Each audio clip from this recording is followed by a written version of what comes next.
আমাদের কলকাতা দখল করবে, আমরা কলকাতার অর্ধেক লোক যদি ইছামতিতে দাঁড়িয়ে বাথরুম করি আর বাংলাদেশ ভেসে যাবে মানচিত্র থেকে।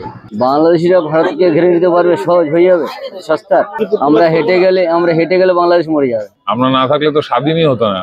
কোনো পাকিস্তানি মুসলমানের ঘরে পায়খানা বাথরুম পরিষ্কার করতো আর ওদের বউরা পাকিস্তানিদের হারামে থাকতো। সিধে কথায় বললো কলকাতার মানুষ সকালে দাঁড়িয়ে পেচ্ছাপ করলে ভেসে যায়। 4 দিন কি সারা জীবনে দখল করতে পারবে না। কারণ কলকাতার বুকে বর্তমানে যে সমস্ত বাংলাদেশি এসছে ওদের দেখলে জুতো দিয়ে পিটিয়ে বের করে দেওয়া উচিত। লজ্জাও করে না বেটাদের। হুমকি যতই দুক আমাদের সৈনিক কি কম আছে না আমরা কম জড়িয়েছি? আমরা তো লড়বো অবশ্যই। পাগলের কথায় প্রথম কথা তো কান দেওয়া উচিত না, সব পাগল হয়ে গেছে ওরা এখন। 2 নম্বর ব্যাপার হচ্ছে ওরা সেনা নিয়ে আমাদের কলকাতা দখল করবে, আমরা কলকাতার অর্ধেক লোক যদি ইছামতিতে দাঁড়িয়ে বাথরুম করি আর বাংলাদেশ ভেসে যাবে মানচিত্র থেকে। তো ওরা সেনা নিয়ে আমাদের উপর দখল করবে, এত বড় ক্ষমতা। আমাদের কেন্দ্র সরকার রাজ্য সরকার বসে বসে আঙুল চুষবে। আমরা আগে নাগরিকতা দেখবো, তারপরে তাদের সঙ্গে লড়াই করব।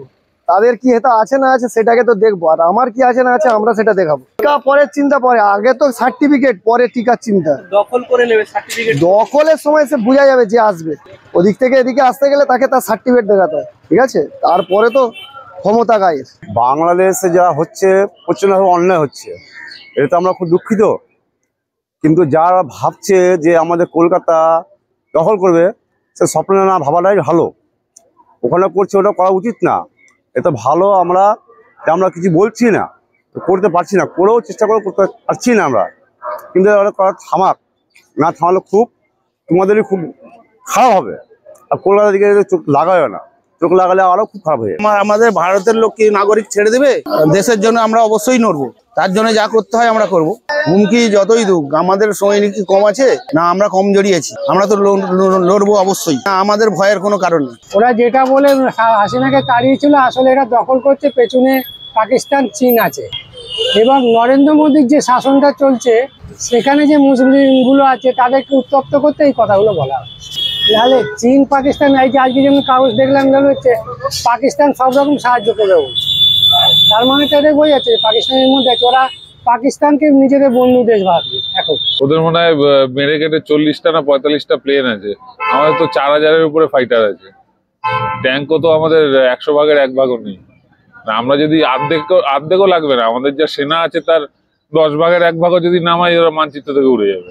বর্তমান সরকার যে কি জিনিস, পাকিস্তানকে দেখেও শিখছে না। এটা তো আরো কাছে, পাকিস্তানে তো সার্জিক্যাল স্ট্রাইক উড়ে করতে হয়েছিল, এখানে তো নৌকা পাঠালেই মরে যাবে। বাংলাদেশিরা ভারতকে ঘিরে নিতে পারবে, সহজ হয়ে যাবে, সস্তা। আমরা হেঁটে গেলে বাংলাদেশ মরে যাবে। ও আতঙ্কে কিছু নেই, ভারতের লোক হেঁটে গেলে বাংলাদেশের লোক মরে যাবে। চিকিৎসা করাতে এখানে আসবে, শিক্ষা নিতে এখানে আসবে, আবার আমাদের দেশের ফ্ল্যাগই পায়ের তলায় লাগাবে। কারণ কলকাতার বুকে বর্তমানে যে সমস্ত বাংলাদেশি এসছে ওদের দেখলে জুতো দিয়ে পিটিয়ে বের করে দেওয়া উচিত। লজ্জাও করে না বেটাদের। আমরা সবাই একসঙ্গে থাকি, হিন্দু মুসলমান সবাই আমরা একভাবে থাকি আর একভাবে থাকতে চাই। নিজের খাটি নিজে খাই, আমরা একভাবে থাকতে চাই।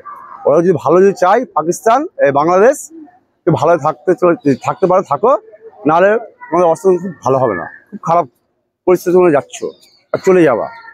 4 দিন কি सारा जीवने दखल करते पारबे ना। और बांग्लादेश ख्वाब देखेगा फिर भी नहीं होगा। कलकत्ता को हैजिक करना, ये करना, बांग्लादेश का कोई ही नहीं है। एक छोटा स्टेट कलकत्ता से मुकाबला बांग्लादेश नहीं कर सकता है। बांग्लादेश कलकत्ता को कैसे ही कर लेगा 4 दिन के अंदर में? बांग्लादेश तो छोटा देश है, वो क्या मुकाबला करेगा हिंदुस्तान से? हिंदुस्तान कहाँ है, बांग्लादेश कहाँ है? কলকাতা দেখো ওদের একটা আওয়াজ, এছাড়া কিছু। কি ভয় করছে একটু? আপনি কি এতটা এলেন কারো মুখে সেরকম কিছু দেখলেন? সিধে কথায় বললো কলকাতার মানুষ সকালে দাঁড়িয়ে পেচ্ছাপ করলে ভেসে যায়। আমরা না থাকলে তো স্বাধীনই হতো না। কোনো পাকিস্তানি মুসলমানের ঘরে পায়খানা বাথরুম পরিষ্কার করতো আর ওদের বউরা পাকিস্তানিদের হারামে থাকতো। রোজ রাতে ওদের শয্যা সঙ্গী হতে হতো। লজ্জা করে না ওদের বলতে? বাংলাদেশিদের চিকিৎসা কেন কিচ্ছু দেওয়া উচিত না, শয়তান একখানা। পাকিস্তানিদের থেকেও বেশি শয়তান ওরা। পাকিস্তান তো আমাদের সঙ্গে সরাসরি লড়াই করে, ওরা তো সরাসরি লড়াই করার ক্ষমতা নেই, ওরা পিছন থেকে বাঁশ দেওয়ার চেষ্টা। হারামির হাত বাক্স একখানা বাংলাদেশি। কুত্তার বাচ্চা বললে কুত্তার বাচ্চাকে অপমান করা হয়, বাংলাদেশিদের কুত্তা বাচ্চা বললে কুত্তার বাচ্চাকে অপমান করা হয়। ওরা তার চেয়েও নিচু জাতের। ক্যামেরা আছে, নইলে আরো বড় গালাগালি দিতাম। পুরো সীমান্তে কাঁটা তার দিয়ে ঘিরে দাও, ওদের সরকারি বেসরকারি কোনোভাবেই আসতে দেওয়া উচিত না। দেখছি তো, আমরা বলছি যে ওরা যা করছে অন্যায় করছে। আমাদের ভারতবাসী আমরা যারা আছি আমরা ঠান্ডা হয়ে যাচ্ছি এখন আমরা উপরে হতে চাইছি না। আর আমরা হতে চাইছি না যে জন্য আমরা ওদের মতন হতে চাই না। আমরা শান্তি মতন আমরা বসে কথা বলতে চাই। আমাদের ভালোবাসি শান্তি লেভেলে বসে কথা বলুক, কোনো অসুবিধা হলে কোনো রকম যে কোনো কিছু হয় এসব কথা বলুক। আমাদেরও তো আছে, ভালো লোক আছে আমাদের পশ্চিমবাংলায় খুব ভালো ভালো জ্ঞানী লোক আছে, যেটা কোথাও নাই। এসব কথা বলুক, ওদের কোনো অসুবিধা হলে এসে বলুক। না আমরা তো অসুবিধা ওরা ভোগ করবে, আমরা তো ভোগ করবো না। আর ওরা যে চাইছে সেটা কোনোদিনও হবে না। আমাদের মাল কলকাতা কোনোদিনই হাতও লাগাতে পারবে না, ছুতেও পারবে না। বাংলাদেশের লোক মাটিতে পা দেবে, ঠ্যাং কেটে দাও, না তো ঠ্যাং ধরে ঝুলিয়ে দাও উল্টো করে। আপনারা তো শুধু এখানে না, বিভিন্ন জায়গায় ঘোরেন, ওদের উপরে আমরা নির্ভরশীল না? আমাদের উপর ওরা নির্ভরশীল। চিনি আমাদের থেকে নেয়, চাল আমাদের থেকে নেয়, চিকিৎসা আমাদের দেশে এসে করায়, শিক্ষা আমাদের দেশে, উচ্চশিক্ষিততা আমাদের দেশে আসে। আর ওদের উপর আমরা নির্ভরশীল হব? ওরা না আসলে আমরা মরে যাবো না খেতে পেয়ে। হ্যাঁ, দুই একটা হোটেল ফোটেল যেখানে ওরা আসতো রেগুলার, সেগুলো তো কিছুদিনের জন্য বন্ধ থাকবে। তাও তো মালদাতে তো বলে দিয়েছে ওদের আর থাকতে দেবে না, নিজেদের ব্যবসার ক্ষতি করেও ওদের থাকতে দেবে না।